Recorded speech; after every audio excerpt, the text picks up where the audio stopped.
Yo, what is going on, everybody? Welcome back to another video. Today I am here with the Kop Transfer Chat. Now this is of course a show where I speak about the most interesting transfer rumors that have surfaced within the course of the past few days. But without further ado, let us get right into it. So the first story that I will bring to you is one surrounding Fabio Carvahlo of Fulham. Now he's a young attacking midfielder slash winger who is highly rated at Fulham, and he has been linked with us for a while, to be honest. I think these rumors first surfaced before last summer. We didn't sign him, obviously, but we continue to be linked with him. For me, I'm not sure if he's good enough. I've seen a little of him when he first broke into the team while Fulham were still in the Premier League, and I haven't seen enough of him to suggest that I would want him at Liverpool. But at the end of the day, I trust Klopp and the recruitment team, so if this is the player they want, I will back the signing. But I'll have to wait and see. He's an exciting player though, and in a few years' time, I think he will move to at least a mid-table club. So the second story that I'll bring up is one surrounding Divock Origi, and this is actually two stories, and they're both contradicting each other. Because the first story I read said that Liverpool, according to the Echo, are willing to keep Divock Origi at the club. But then I read a second article that said that Liverpool want to sell him before his contract expires in the summer to avoid losing him for free.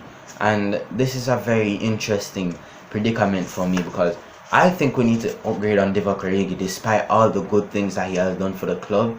He's not going to be a consistent starter. Never is he going to be a consistent starter or a consistent challenger in Liverpool squad. He's a good super sub, but I think we need better than that. But Origi, I don't know if the club want to lose him for free though, because you could probably get him for 20 million at least based on his current form. Or I don't know if they're gonna keep him at the club beyond this summer, or sign him on in January and then sell him in the summer. I'm not sure, but it's a very interesting predicament. Next, I am going to talk about a 20-year-old player whose name I will have a very difficult time pronouncing, and his name is Charles de Ketelaere. I believe I'm pronouncing that correctly. Hopefully. He's a 20-year-old Club Brugge player who has been touted as the next Kevin De Bruyne, and that is very high praise for a young player. And I haven't seen him play, so I don't know that much about him. He's a highly rated player, as you can tell by his nickname though. And I'll repeat what I said with Carvahlo. If this is the man that the club wants, then I trust them and I'll back the signing. But I cannot give you too much information about this player, unfortunately. I'd like to hear if anybody else knows much about him though, because I always want to learn. But he seems like an exciting player. I'd have to watch some more of him before I can give a verdict.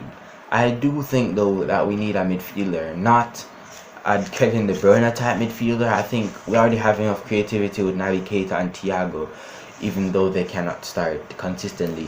Elliott as well. We have Curtis Jones. I think we need a defensively solid midfielder who's gonna tighten it up and not let the teams bypass it as much. I think that is one of our biggest problems. Again, interesting story though. And next up, I'm going to speak about Naby Keita, a man who I just mentioned a brief while ago.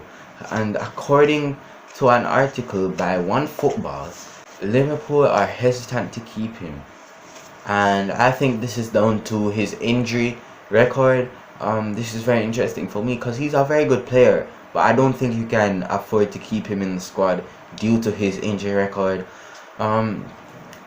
If he could stay fit, he would be world class, in my humble opinion.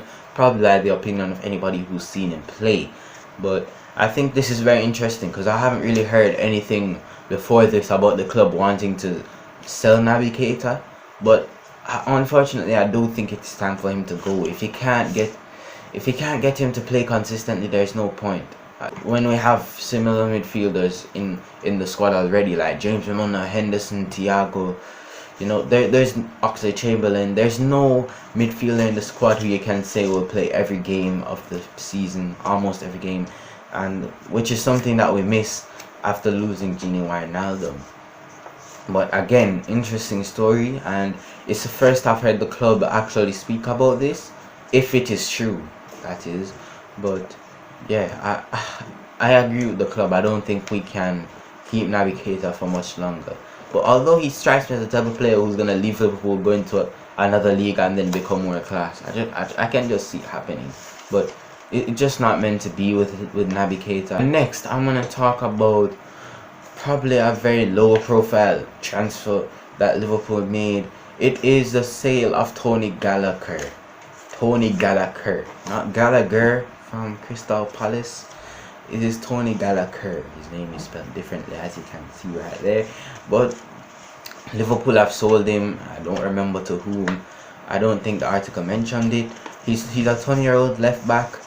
I can't really say much about him because I haven't seen him play, but I wish him all the best in his new endeavors. And next, I'm going to speak about Loris Karius, and the club have said that they do not want to keep him beyond this January, according to the Echo. Again, according to the Echo. I agree with the club. Again, he hasn't played since the Champions League final, rightfully so. He's a washed up goalkeeper, you know, in formal terms, but he's never gonna play for Liverpool again. There's no point. I mean, when the club don't even want to have to pay your wages until the summer, you know it's bad. So yeah, let's move on. And finally, I have saved the best story for last, in my opinion, and this is a link to Jarrod Bowen. Jarrod Bowen is a very exciting player, and to be honest, when I had first seen the links to him, I was not excited. I was kind of underwhelmed, but I think that he's a very good player who really could thrive in the Jurgen Klopp system. He's a very hard-working player, and apparently Liverpool would like to sign him and they are keeping tabs on him. And like, you know, we never want to hear anything else about monitoring FC, interested FC. We hear it so much, but I mean, I just want Jarrod Bowen. I would love for this to happen because he's a very good player and he really could fit into this Jurgen Klopp system. So I hope this one happens, and we have been linked to them for a while. Watch this space. Jarrod Bowen could become a Liverpool player. No guarantees by me. It's just wishful thinking almost. Well, not really wishful thinking. When Liverpool Football Club. Prices previously mentioned are around 40 million to 50 million. I think that's a fair enough price, and he could become world class under Jurgen Klopp. So that brings me to the end of another video. I hope that you enjoyed. Please make sure to like and subscribe. Share the video if you enjoyed. Till next time, YNWA.